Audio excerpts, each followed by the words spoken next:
The most dangerous investor isn't the one who knows nothing, it's the one who knows just enough. Let me say that again, because I want you to really feel it. Not the person who's brand new, not the complete beginner who walks in with no information and no plan. No, the most dangerous investor, the most dangerous trader is the person sitting somewhere in the middle. The person who has read some books, watched some videos, learned the language, understands what a moving average is, what support and resistance means, maybe even has a system they've tested. That person, you might be that person right now, is in the most precarious position of anyone in the market. And I know that sounds backwards. I know that sounds like it couldn't possibly be right. But I've spent decades watching this happen, thinking deeply about why it happens. And I want to spend the next several minutes with you unpacking something that I believe can genuinely change the way you relate to money, to markets, and maybe even to yourself. Because here's what happens in that middle zone. You understand the mechanics well enough to feel confident. You've done enough homework to believe that this time you're ready. And that confidence, that very real, very human feeling of finally knowing enough to act, becomes a trap. A beautiful, velvet-lined trap that almost no one talks about, and even fewer people escape without first getting hurt. There's a well-documented pattern in trading where intermediate practitioners lose more than beginners. Not slightly more, significantly more. And when you first hear that, it seems cruel, counterintuitive, like the market is punishing effort. But it's not. It's not punishing effort at all. What it's exposing quietly, patiently, without any malice is a gap. A gap between how much you know about the market and how much you know about yourself. That gap is what this video is about. That gap is what I've spent most of my life trying to understand, to name, and to help people close. Not because I'm immune to it, I'm not, but because I've spent enough time on both sides of it to be able to tell you, with everything I have, that closing that gap is the most important work you will ever do if you want money to stop being something that happens to you and start being something you consciously, consistently, and peacefully direct. So stay with me here, because I think by the time we get to the end of this, something is going to shift for you. Not loudly, not with fireworks, but in that quiet, deep down way that real things shift. The kind of shift that you carry with you out of this video and into your actual life. Let's start with something that I think most people get completely wrong about money and markets. Most people, and I mean most, not some, approach the market as if it's a puzzle to be solved. As if somewhere out there, there is a correct combination of information and technique and timing that will unlock consistent results. And so they study, they read, they analyze, they refine their system, they tweak their indicators, they add a rule here, remove a rule there, and every time they lose money, their first instinct is to go back to the knowledge, to find the thing they missed, the piece of information they didn't have, the technique that would have saved them. And I understand that. That instinct makes complete sense. It's the same instinct you'd have if your car broke down. You'd look under the hood, you'd check the manual, you'd try to find the mechanical failure. Because with a car, the problem really is usually mechanical. It's usually out there in the machine, in the system, in the parts, but the market is not a car. The market is a mirror. And that's the thing that changes everything when you really understand it. The market doesn't have a flaw you can fix with better analysis. The market is a reflection, a continuous, unrelenting, honest reflection of everything you believe, consciously and unconsciously, about yourself and about what's possible for you. And until you understand that, until you really sit with that, you will keep looking under the hood for a problem that isn't under the hood. Now, I want to tell you something about the way your mind works in the context of trading, because this is where it gets really interesting. When you're sitting in front of a chart, when you're looking at price movement and trying to decide what to do next, your brain is not reading that chart neutrally. I want you to hear me on this. Your brain is not a neutral instrument. It is not a clean, objective processor of information. It is a pattern recognition machine that has been shaped by every single thing that has ever happened to you. Every loss you've ever experienced. Every time someone told you that you weren't good enough. Every moment of financial anxiety in your family growing up. Every time you trusted something and it didn't work out. Every one of those experiences has left a mark on the lens through which you see everything, including a price chart. So when the market is ambiguous, and the market is always ambiguous, that's its nature. That's the environment you've chosen to operate in. Your brain doesn't read it clearly. It reads it through all of that history. And here's the devastating part. It does this invisibly. You don't feel yourself doing it. You feel like you're reading the chart. You feel like you're making a rational, analytical decision. But underneath that feeling of rationality, your history is doing the real talking. This is why the same chart on the same day will look like a screaming buy opportunity to one person and a clear warning sign to another. It's not because one of them is smarter. It's because they're each seeing it through a different lens, a different set of beliefs, experiences, and emotional states. And the lens that wins, the one that dictates the trade, is almost never the conscious analytical one. It's the deep one, the old one, the one that was formed long before you ever heard the word leverage or moving average. I want to give you a picture of this that I think will stay with you. Think about your home. Think about the heating system in your home. You have a thermostat on the wall, and that thermostat is set to a certain temperature, let's say 68 degrees. And the beautiful thing about a thermostat is that it doesn't care about your preferences in the moment. It doesn't care if you're cold or if you're hot or if you're in the mood for something different today. It has one job: to keep the temperature at 68 degrees. So if you open a window in the middle of winter and the room gets cold, the thermostat kicks on. It works. It brings the temperature back up, and if somehow the room gets too warm, the cooling system activates. It brings the temperature back down, always back to 68. Now here's the question I want you to sit with. What is your financial thermostat set to? Because I've worked with enough traders and investors over enough years to know this with absolute certainty. Every person has an internal set point, an unconscious, deeply held number or feeling or sense of what is normal for them financially, what is safe, what is acceptable, what is enough, and what is too much. And here's what happens when your account starts to climb above that set point.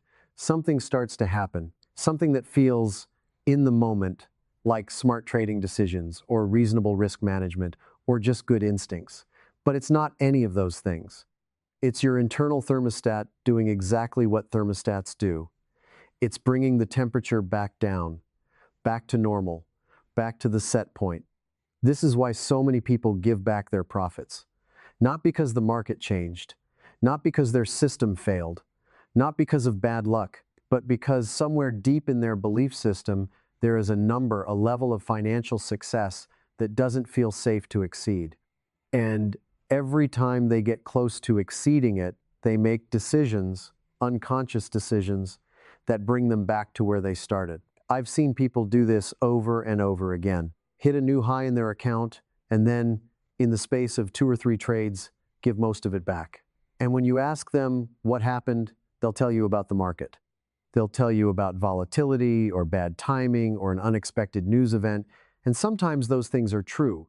But more often, the real answer is that they hit their set point and their psychology took over. Now, I want you to understand something crucial here. I'm not saying this to make you feel helpless. I'm not saying this to add another layer of self-criticism onto something that probably already carries enough of that weight. I'm saying this because the thermostat can be reset. The set point can change, but it cannot change if you don't know it exists.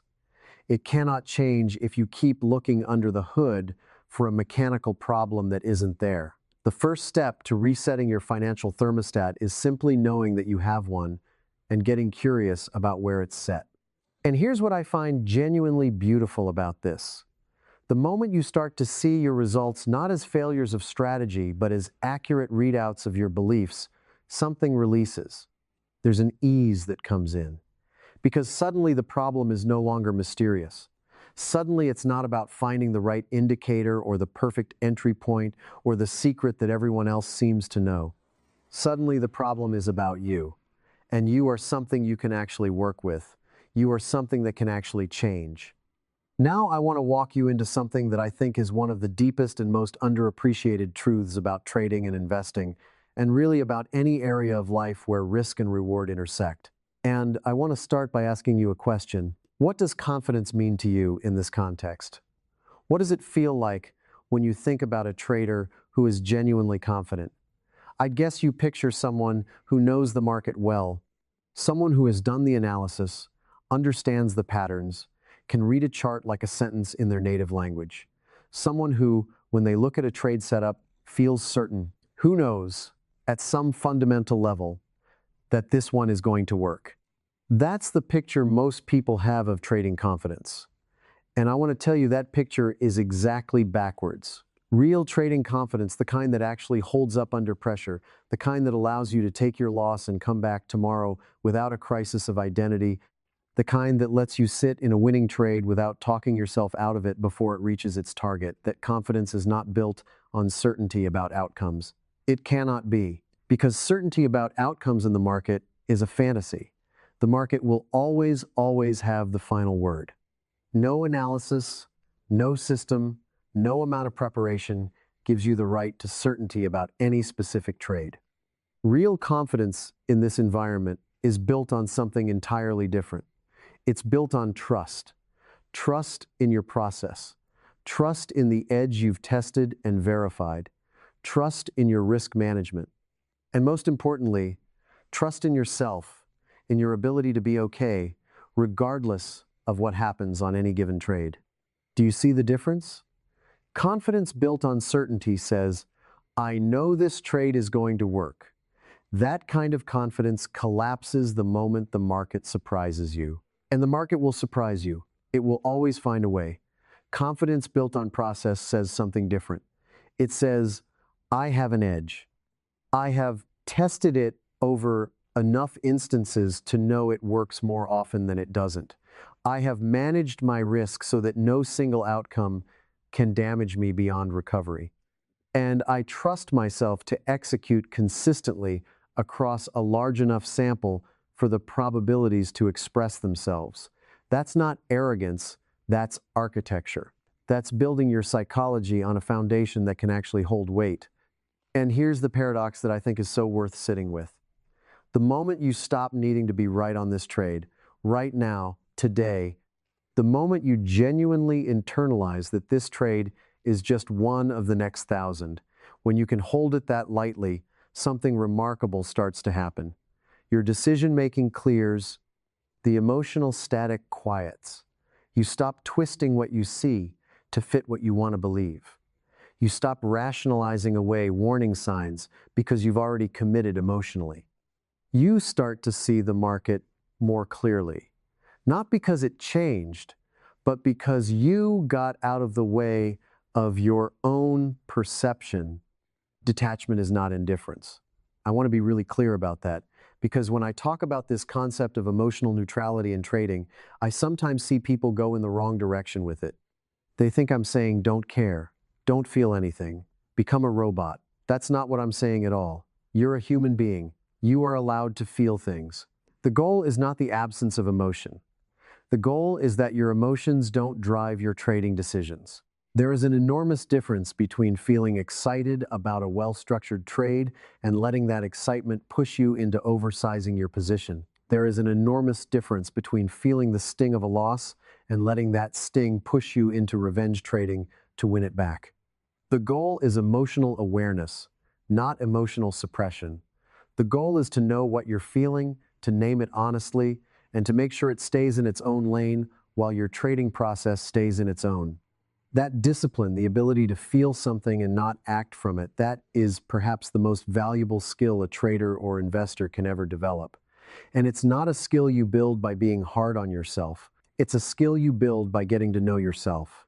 Now, I want to talk about something that I think is one of the most insidious and least discussed forces working against investors and traders at every level. And that is this. Your goals are conscious, but your beliefs are structural. And those are not the same thing, not even close. Think about that for a moment. You have things you want, things you consciously desire and pursue and set intentions around. Financial freedom, a certain number in your account, the ability to trade for a living, or to invest in a way that actually compounds meaningfully over time. These are your goals. And your goals are real. They matter. I'm not dismissing them. But underneath your goals, running quietly in the background like an operating system you can't see, are your beliefs. And your beliefs don't care about your goals. Your beliefs care about one thing and one thing only: keeping you safe. Or more precisely, keeping you in the familiar. Because the subconscious mind doesn't distinguish between safety and familiarity. It treats them as the same thing. What is familiar is safe. What is unfamiliar, even if it's genuinely better, even if it's the thing you've been working toward, can feel threatening at the level of your nervous system. And so here is what actually happens in so many investors and traders who are sincere, hardworking, intelligent, and genuinely motivated. They set a goal, they work toward it, they start to see progress. They start to get close. And then, almost as if on cue, they start making decisions that undermine their progress. Not consciously, not deliberately, but the decisions happen, and from the outside, and sometimes even from the inside, they look like mistakes, bad judgment, lack of discipline, but they're not, really. They're your belief system doing its job. They're your internal thermostat, keeping the temperature where it thinks it belongs. They're your deepest held ideas about what's possible for you, what's safe for you, what people like you are allowed to have expressing themselves in behavior. Here's an exercise that I want to invite you to do. Not right now, but soon. Sometime in the next day or two, when you have a quiet moment and a piece of paper, I want you to write down what you actually believe about money. Not what you want to believe, not the affirmations you've been telling yourself. What you genuinely, honestly believe when you're alone with your thoughts and the filter is down. Complete these sentences as honestly as you can. People who have a lot of money are blank. Rich people are blank. Money is blank. I'm the kind of person who blank when it comes to money. When I start to have real financial success, I tend to blank. Write down what comes up. Don't judge it. Don't try to fix it in the moment. Just let it be there on the paper. Because here is what I know. You cannot change a belief that you haven't named. And a belief that you have named, truly seen, truly acknowledged, has already begun to lose its grip. Not completely, not overnight, but the seeing itself is a form of freedom. Because now you are the one observing the belief. And the observer is always larger than the thing being observed. This is the beginning of resetting the thermostat.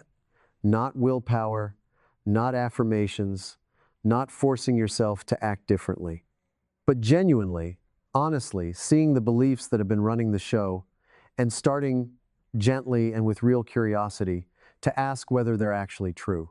Now, I want to give you something practical, because I know that all of this, as important as it is, can start to feel abstract if it stays only in the realm of ideas. So let me give you three things, just three, because I don't want to overwhelm you, that you can take from this video and put to use today or this week or whenever your next interaction with money happens. The first is something I call the pre-session check-in, and it's almost embarrassingly simple. Before you place a trade, before you make an investment decision, before you engage with the market in any meaningful way, stop. Take 30 seconds and ask yourself one question. What am I feeling right now, and is that feeling relevant to this trade? That's the whole thing. Just that question. If you're feeling calm and clear and you've looked at the setup objectively and it meets your criteria, then proceed. But if you're feeling frustrated because the last trade didn't work out and there's a small voice in the back of your head that wants to make that money back, stop. Wait. Not forever, just until you're back in a neutral state. If you're feeling excited because the market has been moving in a way that feels like a gift, and you want to increase your position size beyond what your system calls for, stop. Notice that feeling, name it, and make your decision from your system, not from your excitement. The reason this matters so much is that your emotional state at the moment of decision is one of the most powerful variables in your results, and it's almost universally ignored. People spend hours on their analysis and zero time on their internal state before acting. They prepare the trade and they forget to prepare themselves. The 30-second check-in is not magic. It's just the practice of making your state visible before it makes decisions for you. The second thing is a shift in how you measure your performance. I want you to stop evaluating your trading or investing based on individual outcomes and start evaluating it based on samples. What I mean is this. Instead of deciding whether you're a good trader based on whether today's trade worked out, start deciding whether your edge is real based on the results of your last 20 or 50 or 100 trades looked at as a group. This matters enormously for your psychology, because when you evaluate one trade at a time, every loss becomes a referendum on your intelligence and your system and your worthiness. Every loss asks the question, am I doing this right? And that's an exhausting way to live. But when you zoom out and look at samples, you start to see something different. You start to see a pattern. You start to see your edge, or the absence of one. You start to make decisions based on real information rather than the noise of individual outcomes. And here's the psychological relief that comes with this. When you're thinking in samples, a single loss stops being a disaster. It becomes what it actually is, one data point in a much larger picture. It tells you something, but not everything. It's one result in a probability distribution, not a final verdict on your ability. And when you hold it that lightly, when you can take your loss and log it and step back and say, that's one of the next 50, something in your chest loosens, the grip relaxes, and you can come back tomorrow clear instead of carrying the weight of yesterday's result into today's decision. The third thing is the belief audit I described a few minutes ago, but I want to be specific about how to use it. Don't just write down your beliefs and leave them there. Once you've written them, sit with them like a trader sits with a position. Watch them. Notice when they show up in your behavior. Notice when you're about to make a decision and ask yourself, am I acting from my system right now, or am I acting from this belief? You don't have to fight the belief. You don't have to argue with it or shame it or try to force it out. Just notice it. Hold it up to the light. Ask whether it's actually true. Ask whether it was ever really true, or whether it's just old information that your nervous system picked up somewhere and never updated. Beliefs change through evidence and through awareness. They change through the accumulating experience of acting differently and surviving, of expanding your financial comfort zone just slightly beyond where it's been, and discovering that the world didn't end, that you didn't get punished, that it was actually okay. Every time you hold a winner a little longer than your anxiety wanted you to, every time you take your loss cleanly and come back tomorrow with your head up, every time you execute your system, even when every feeling in your body is screaming to do something different, you are providing new evidence to your nervous system. You are widening the thermostat's range. You are slowly and really quite beautifully resetting the set point. I want to close with something I've been sitting with for a long time, something I want to say directly to you, the person watching this, whoever you are, and wherever you are in this journey. You are not undisciplined. That is not your problem. I know you've probably been told it is, or you've told yourself it is, and I understand why. The story of failed trading and inconsistent investing almost always gets written as a discipline story, as a story about someone who knew what to do and just couldn't make themselves do it. But that framing misses the whole point. Discipline is not a personality trait. It is not a character flaw you either have